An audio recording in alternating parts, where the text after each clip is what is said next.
On a sleepy southern summer night, Mason and Chloe sit by the river, stars scattered like secrets above them. The fireflies glow, the crickets sing, but their hearts beat louder than it all.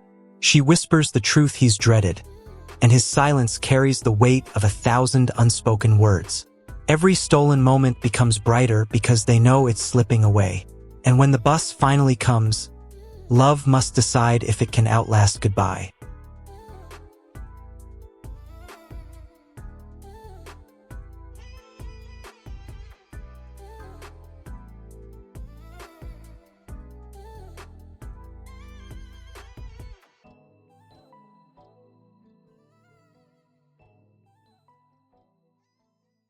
The summer sun had a way of stretching itself long over the little town of Willow Creek.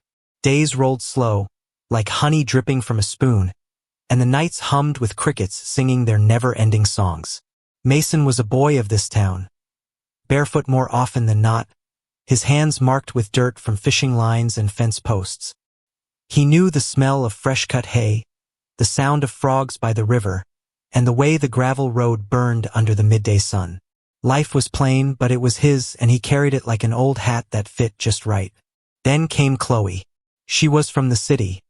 Loud shoes on quiet porches, painted nails on hands that had never held a fishing pole. She came to Willow Creek because her aunt lived there, and her parents thought the girl needed fresh air. Fresh air was fine, but Chloe wanted more than air. She wanted to feel alive.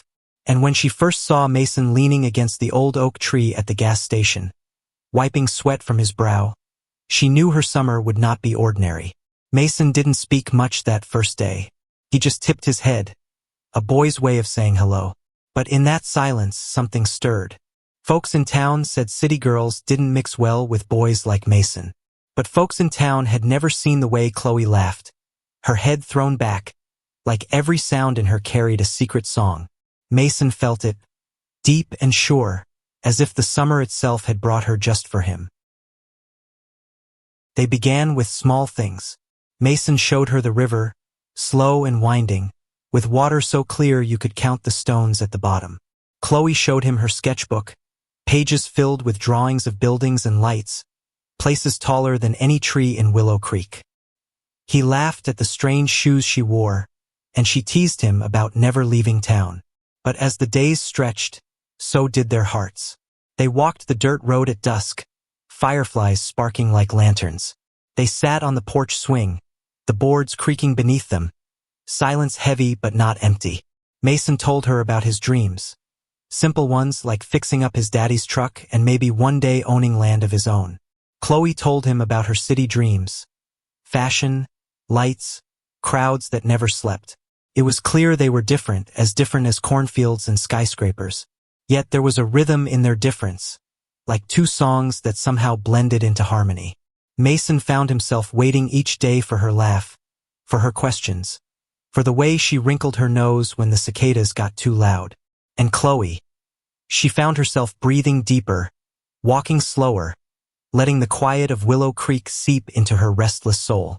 Still, whispers traveled faster than the river. Folks in town began to talk. Some said Chloe was just a summer breeze, passing through. Others said Mason was a fool for thinking a city girl could ever stay. Mason tried to shrug it off, but every word carried weight, heavy as stones in his pocket. Conflict came like a storm on a clear day. Mason's daddy warned him, "Don't set your heart on her, boy. When the summer ends, she'll go back to where she belongs." Chloe's aunt, too, shook her head. "Don't get too close, child. Small towns can trap you. But hearts don't listen to warnings. They don't weigh advice. They run wild like horses breaking fences." Mason and Chloe met anyway, by the river, by the oak tree, by the porch swing. They carved their initials into the old bridge, promising nothing but the moment they were in. One night, as the moon hung heavy and the crickets played their songs, Chloe whispered the words Mason feared most. "I leave at the end of summer." His chest tightened, but he already knew. The whole town knew. Summer girls don't stay. Summer boys don't leave. Still, hearing it broke something inside him. Mason wanted to ask her not to go. He wanted to tell her she was the river to his shore, the firefly to his night. but his voice caught, stuck somewhere between pride and pain. And Chloe, she looked at him with tears she tried to hide, because she loved him too. But love wasn't always enough to rewrite the map of life. The last weeks were the hardest. Each day was. Years later, folks still talk about that summer. About Mason, the boy who loved a city girl, and Chloe, the girl who carried the sound of crickets back to the city. They say love like that never really dies. It just lingers, like the hum of cicadas in the trees, or the echo of laughter on a porch swing at dusk. And if you sit by the river on a summer night, you can almost hear it. The sound of a boy and a girl, dreaming against time, loving against reason, and saying goodbye with hearts too full to break clean.